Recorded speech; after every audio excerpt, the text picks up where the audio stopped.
శ్రీ మహాగణాధిపతయే నమః. ఐం మహాసరస్వత్యే నమః. శ్రీ లలితాంబికాదేవియే నమః. ఆగస్టు నెల అంతా కూడా రాశి ఫలాల కార్యక్రమములో భాగంగా ఎవరెవరికి ఏ రాసుల వాళ్లకు ఎలా ఉంటుంది అనేటువంటి దాని మీద ఇప్పుడు నేను తెలియజేస్తున్నాను. ఆగస్టు నెలాఖరు వరకు కూడా కుజ గురువులు ఇద్దరూ కూడా వృషభములో ఉంటున్నారు. శని స్వస్థానములు స్వక్షేత్రములో ఉండి కుంభములో ఉండి వక్ర దృష్టితో చూస్తూ ఉన్నాడు అనేటువంటిది కూడా గతంలో చాలా వీడియోలు చేసి చెప్పాం.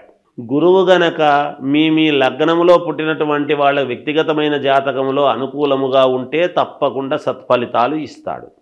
కొంచెం ఏదైనా కుజగురువులు ఇద్దరూ కూడా ఏదైనా ఉండకూడని స్థానాల్లో మీ లగ్నాన్ని బట్టి ఉన్నారు అంటే కొన్ని ఇబ్బందులు జరుగుతాయి. అందుకని ఎవరికి మేలు ఎవరికి మేలు కాదు అనేటువంటి విషయాన్నే ఇప్పుడు నేను తెలియజేస్తున్నాను. కుజుడు అనేటువంటి గ్రహము గురువు అనేటువంటి గ్రహాలు రెండూ కూడా వృషభములో ఉండేటువంటి దాని వలన ఎవరికి ఏ రాశి వాళ్లకు ఎటువంటి ఫలితాలు ఉండబోతున్నాయి అనేటువంటిది ఇప్పుడు నేను తెలియజేస్తున్నాను. అయితే మీ వ్యక్తిగతమైనటువంటి జాతకాలను పరిశీలన చేసుకుని ఒకవేళ ఏదైనా మీ జాతకములో లోపము ఉంటే దాన్ని సరిదిద్దుకోగలరు అనేటువంటిది తెలియజేస్తున్నాను. ఎందుకు?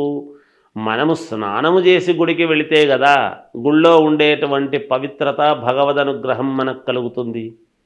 మనము స్నానం చేయకుండా మనం గుళ్ళోకి వెళ్ళి గుడిలో ఉండేటువంటి పవిత్రత మనకు రాలేదు అంటే ఎలా? అందుకని వ్యక్తిగతమైనటువంటి జాతకాలలో ఉన్న లోపాలను సరిదిద్దుకుంటే తప్పకుండా మీకు మేలు జరుగుతుంది అనేటువంటిది తెలియజేస్తున్నాను.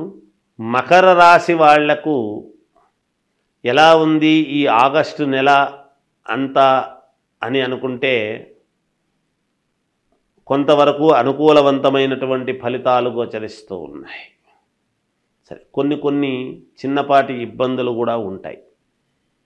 అయితే ఎప్పటి నుంచో మీరు కావాలి పని జరగాలి అనుకునేటువంటి దాని మీద ఇప్పుడిప్పుడు ఆ పని ప్రారంభం కావటము, అలాగే యథావిధిగా మీరు చెప్పినటువంటి మాట కొంతవరకు జనాల్లో పని చేయటము, అప్పుడు మీకు ఎవరికైతే మాట ఇచ్చింటారో ఆ మాటలు ఇప్పుడిప్పుడే నిలబెట్టుకోవడం లాంటివి కానీ, లేదా మీకు కావాల్సినటువంటి వ్యక్తులు మీ దగ్గరికి వచ్చి కొంచెం అనుకూలవంతమైనటువంటి మాటలు మీకు చెప్పడము కానీ, మీరు చేసుకుంటూ ఉండేటువంటి పనుల్లో సత్ఫలితాలు రావటానికి కానీ, అలాగే ఒక అడుగు ముందుకు వెయ్యాలి మనము జీవితంలో ఎప్పుడు ఇలాగే ఉంటే ఎట్లా అనేటువంటి దానికి ప్రామాణికముగా ఒక అడుగు ముందుకు వేయటానికి కానీ, ఆకస్మికంగా ధనము కొంతవరకు కలిసి రావటము కానీ, ఇలా మీరు వేసే ప్రతి అడుగులోనూ కొంతమంది మీ వెనకాల కలిసి రావటానికి అనుకూలవంతమైనటువంటి వాతావరణముగానే ఉంటుంది.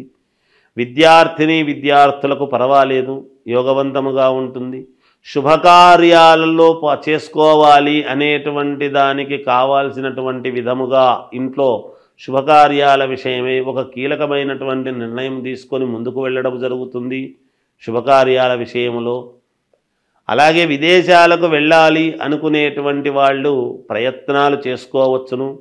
ఉద్యోగాలు చేసుకునేటువంటి వాళ్లకు యథావిధిగా ఉద్యోగాలు నడుస్తూ ఉంటాయి. కొత్తగా ఉద్యోగాలు కావాలి అనుకునేటువంటి వాళ్ళు ప్రయత్నం చేయండి, ప్రయత్న లోపం ఉండకూడదు కదా. ఖచ్చితంగా సత్ఫలితాలు అనేటువంటిది పొందేదానికి ఎక్కువగానే అవకాశాలు ఉన్నాయి, మేలు జరిగే అవకాశం ఉంది, ఏమి ఇబ్బంది లేదు. తర్వాత ఈ మకర రాశి వాళ్లకు కొన్ని సందర్భాల్లో అనూహ్యముగా ఖర్చులు పెట్టాల్సినటువంటి అవసరము కూడా వస్తుంది. ఆచితూచి అడుగులు వేయండి, తప్పకుండా మీకు విజయం అనేటువంటిది లభిస్తుంది. తర్వాత భూముల యొక్క క్రయ విక్రయాలలో కొంతవరకు లాభం అనేటువంటిది పొందుతారుగాక. ఏది ఏమైనా మీ ఇంటి దేవుణ్ణి మీరు ఆరాధించండి, ఇంకా మెరుగైనటువంటి ఫలితాలు మీరు సాధించుకోవచ్చును. శ్రావణ మాసము వచ్చింది అంటే అందరికీ గుర్తొచ్చేది ఏమిటి అంటే వరలక్ష్మీ వ్రతం. అసలు వరలక్ష్మీ వ్రతం చేసుకుంటే ఏమొస్తుంది, ఎందుకు చేస్తున్నాం మనం అనేటువంటిది ఒక్కసారి మనం ఆలోచన చేసుకోవాలి. వరలక్ష్మీ వ్రతం అని అనంగానే పౌర్ణమికి మామూలుగా ముందుగా వచ్చే శుక్రవారం నాడు వరలక్ష్మీ వ్రతం అంటే 2వ వారం ఎప్పుడూ పడుతుంది సహజంగా. అలా శుక్రవారము నాడు వరలక్ష్మీ వ్రతం అనేటువంటిది మనం వ్రతకథలో చెబుతాం. చారుమతీదేవి ఎందుకు చేసుకుంది ఏమిటి అనేది. అంతేకాకుండా 16 కుడుములు వాయనము ఇవ్వటము ఇవన్నీ కూడా ఉన్నాయి. అసలు వరలక్ష్మీ వ్రతం అని మనం చేసుకోవటంలోనే వరాలు ఇచ్చేటువంటి లక్ష్మీదేవి. లక్ష్మీ ధనమే ఒక వరం. అదే కాకుండా ఇంకా ఏమిస్తుంది అమ్మవారు అంటే సౌభాగ్యం. సౌభాగ్యం అంటే ఏమిటి? ఆడవాళ్ళు చేసుకునేటువంటి వరలక్ష్మీ వ్రతములో భర్త, కుటుంబము అంతా కూడా, పిల్లలు అందరూ కూడా క్షేమముగా ఉండటానికి దోహదపడుతుంది. ఏ స్త్రీ అయినా ఏమి కోరుకుంటుంది?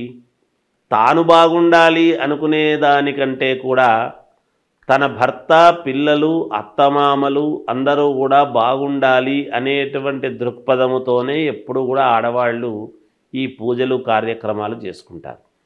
వాటిలో ప్రప్రథమముగా మొట్టమొదట వరలక్ష్మీ వ్రతం అనేటువంటిది.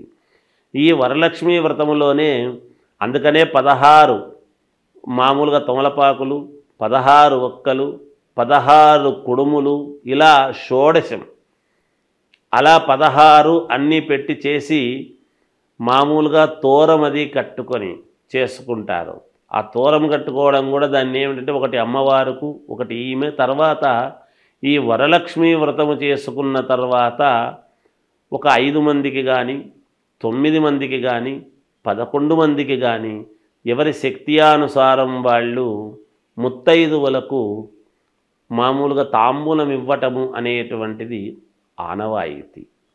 ఎందుకు అంటే సౌభాగ్యము అనేటువంటిది పుణ్యస్త్రీలు అంటే అమ్మవారు ఎవరి రూపములోనైనా మన ఇంటికి మనము చేసుకున్నటువంటి పూజా విధానానికి సంతోషించి ఎవరి రూపములోనైనా మన ఇంటికి రావచ్చును. సాక్షాత్తు లక్ష్మీదేవి, వరలక్ష్మీదేవి.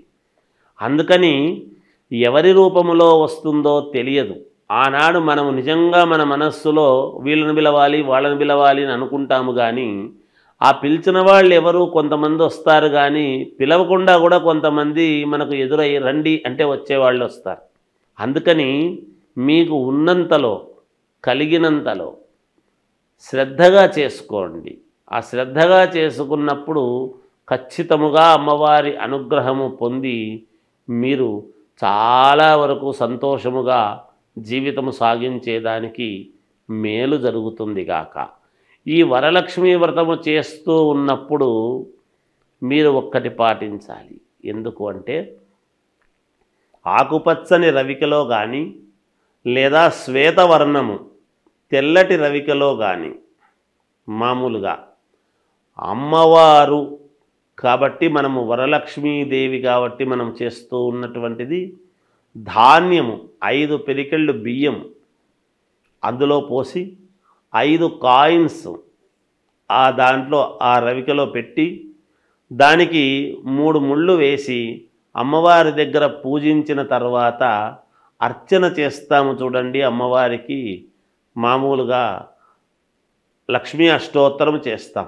ఆ అష్టోత్తరము చేస్తూ ఉన్నప్పుడు ఆ రవిక గుడ్డ మీద గనక మీరు అష్టోత్తరము చేసినారు అంటే చేసిన తర్వాత దాని మీద ఉండేటువంటి కుంకుమ ఒక చోట ఒక పేపర్లో తీసుకొని దాన్ని తీసుకువెళ్ళి అట్లాగే మీరు బీరువాలో పెట్టుకోండి.